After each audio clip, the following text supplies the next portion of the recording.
हरिओम। आज का टॉपिक है तनावपूर्ण जीवन से सुखद जीवन, फुल ऑफ स्ट्रेस से स्ट्रेस फ्री कैसे हो। गुरुदेव माँ लक्ष्मी दादा भगवान ने कैसे जीवन अपना इतने लोगों को चलाया, वो कैसे किया, सो उनके चरण कमलों पे चल के हमको सीखना है। तो पहली चीज है हमें सुबह में ही क्या प्लानिंग कर देनी है। थिंग्स टू डू का लिस्ट बनाना चाहिए। आज तक जितने भी हमारे सत्संगी हैं, अगर हम स्मार्ट वे से काम कर रहे होते, हम ईश्वर सृष्टि के लोग हैं, हमारा काम सामान्य व्यक्ति जो है ऑर्डिनरी लोगों से कितना बढ़िया और कितने कम समय में होना चाहिए। इसको बोलते स्मार्ट वर्क। टाइम कम लगे, काम ज़्यादा हो। ये मॉडर्न सत्संगी बनो। अभी के ज़माने में 21st सेंचुरी के लोग हैं हम वो उस टाइम के नहीं हैं। आत्मा सतयुगी है, लेकिन समय कौन सा है? कलयुग है, जहाँ पे सारा टाइम पग पग पे तनाव भरा है, टेंशन है। परमात्मा को भी पाना है, अपने गुरु के चरण कमलों पे चलना भी है। जो वो बोल रहे हैं, उन्होंने कैसे मैनेज किया, वो काम हम कैसे करें, ये सब सीखना है। सो थिंग्स टू डू की लिस्ट बना दी सुबह में कि ये काम है सारा।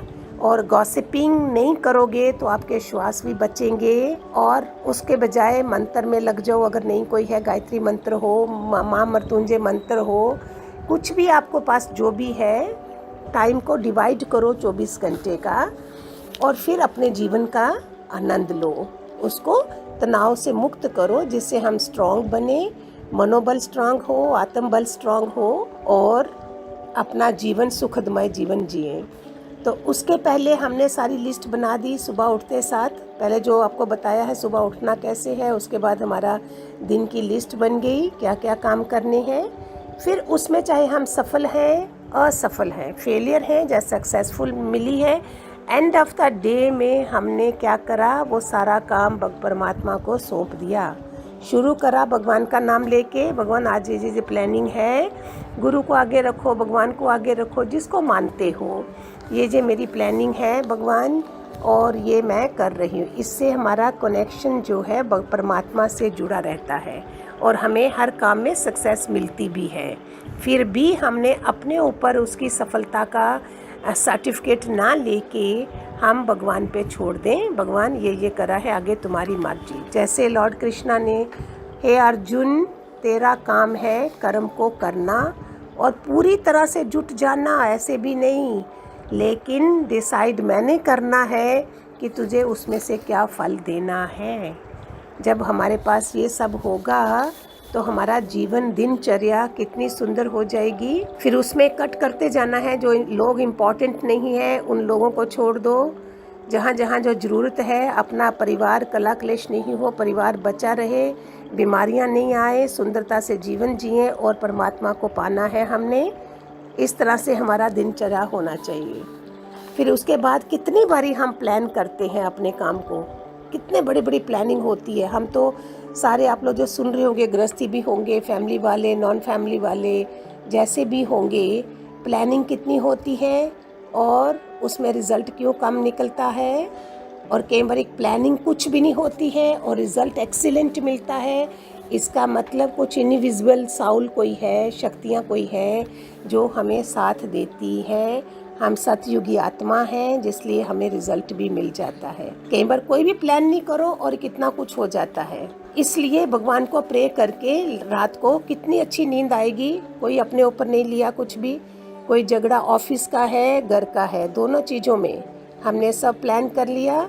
उसमें आपकी एनर्जी जा रही है, आपके श्वास जा रहे हैं, उसको हम क्या बोलते हैं, लो एवरेज पीपल होते हैं हम। अगर हमको अच्छे ढंग का इंसान बनना है तो उसमें क्या करना है। अगर हम गॉसिप में टाइम गवाते हैं तो मेरी एवरेज क्या है, छोटा, आई एम चीप पर्सन। हम छोटे दर्जे के लोग होते हैं जो लोगों की बातों में लगे होते हैं। पर चिंतन होता है जो हमेशा दूसरों का, वो मत करें। आपको निंदा का भी सुनाया है। निंदा से क्या होता है, उसके पुण्य कर्म हमको आ जाते हैं, और हमारे पाप कर्म, उसके पाप कर्म हम लेते हैं जिसकी निंदा करते हैं। सो इन सब चीज़ों में हमको नहीं पड़ना, क्योंकि माइंड हमेशा कहाँ घूमेगा, अरे वो क्या कर गई, फ़ोन लिया, घुमाया, और क्या करा हमने, इधर उधर काम करना शुरू कर दिया। इससे हम वी आर हल्के स्तर के लोग हैं, सत्संगी है लेकिन हल्का है। दूसरा जो है वो खाली क्या करता है, डिस्कस करता है, लोगों को डिस्कस नहीं करता है, वो एवरेज का हो जाता है, दूसरे लेवल का थोड़ा सा ऊपर उठा हुआ। और तीसरा जो आइडिया देता है, आइडिया पे चलता है, वो ऊंचे स्तर का हो गया, उसकी सबकॉन्शियस माइंड क्या हो गई, ऊंचे स्तर की। तो हमने अपने को देखना है कि हम किस एवरेज के लोग हैं, किस उस पे आते हैं, हमको लोअर लेवल पे रहना है जहाँ हायर लेवल पे जाना है। तो हम क्यों ना महान बने, बोलते जहाँ महान बनो जहाँ मेहमान बनो। तो हमारे जो सत्पुरुषों ने, गुरुओं ने कैसे मैनेज किया है सब कुछ, रिश्तेदार भी निभाए होंगे, घर भी निभाए होंगे, बच्चों को पाला, सब संभाला, तो कैसे। तो इन चीज़ से फिर समधी होते हैं, इन लॉज होते हैं। मैं तो बोलती हूँ अभी तक ये बदल दिया जाना चाहिए था। अगर हम फैमिली वाले हैं, गृहस्थ वाले हैं, ये लॉज लगाने का मीनिंग ही नहीं है, मतलब नहीं है कोई। हमारे गुरुदेव माँ लक्ष्मी हमेशा, दादा लक्ष्मी बोलते थे, mother in law, daughter in law, sister in law, law है तो वो भी लॉ से, कानून से चलते हैं, फिर हमारे संबंध में मधुरता नहीं है। तो ये क्यों लगाया जाए, आज तक किसी ने इसको हटाया नहीं है, क्योंकि हम खुद भी बेगाना समझ रहे हैं, इसलिए लॉ लगाया गया है। डॉटर के लिए लॉ नहीं है, मदर के लिए नहीं है, तो फिर क्यों सिस्टर के लिए नहीं है। तो ये क्योंकि वो रिलेशन ही कुछ ऐसे हैं जो सदियों से बनते आ रहे हैं कि वहाँ कानून बनाए गए हैं। इसलिए हम जैसे जब ईश्वर सृष्टि में आते हैं, जितने भी सत्संगियों के घर होंगे वो स्वर्ग होंगे। हमने दिल्ली में सुंदर नगर में किसी के घर गई थी, उनकी सास नीचे बैठी है, बहू सो रही थी ऊपर।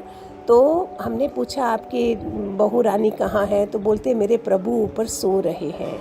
इट मीन्स जितना जितना आप ज्ञान को सुनोगे, कानों तक ले जाना, जहाँ सत्संग में जाके बैठना, जहाँ यूट्यूब खोल के देखना, वो नहीं है। उसको तुम अप्लाई कितना करते हो, ये महान लोगों ने करा है तो उनका सुनते हैं। तो हम महान आज तक क्यों नहीं बने, जितने पुराने सत्संगी हो आज तक महान क्यों नहीं बने, अभी तक स्टूडेंट बन के क्यों सुन रहे हैं। क्या था प्रॉब्लम, वो भी तो डिस्कस कर सकते थे। अगर धन हमने नहीं कमाया है ज्ञान का, तो उसको भी कमा के बना सकते थे। तो बोलते प्रसन्न चित्त वाले के अंदर भगवान प्रकट होता है। ऊंचा अपने को रखिए, ऊंचा संग करिए, जिससे आप नीचे नहीं गिरे। तो भगवान करे आपको सारा ये जितना भी ज्ञान होता है वो आपको लगे और आप स्ट्रेस फ्री आज से ही हो जाओ, कल का पता नहीं है। All right, Hariom.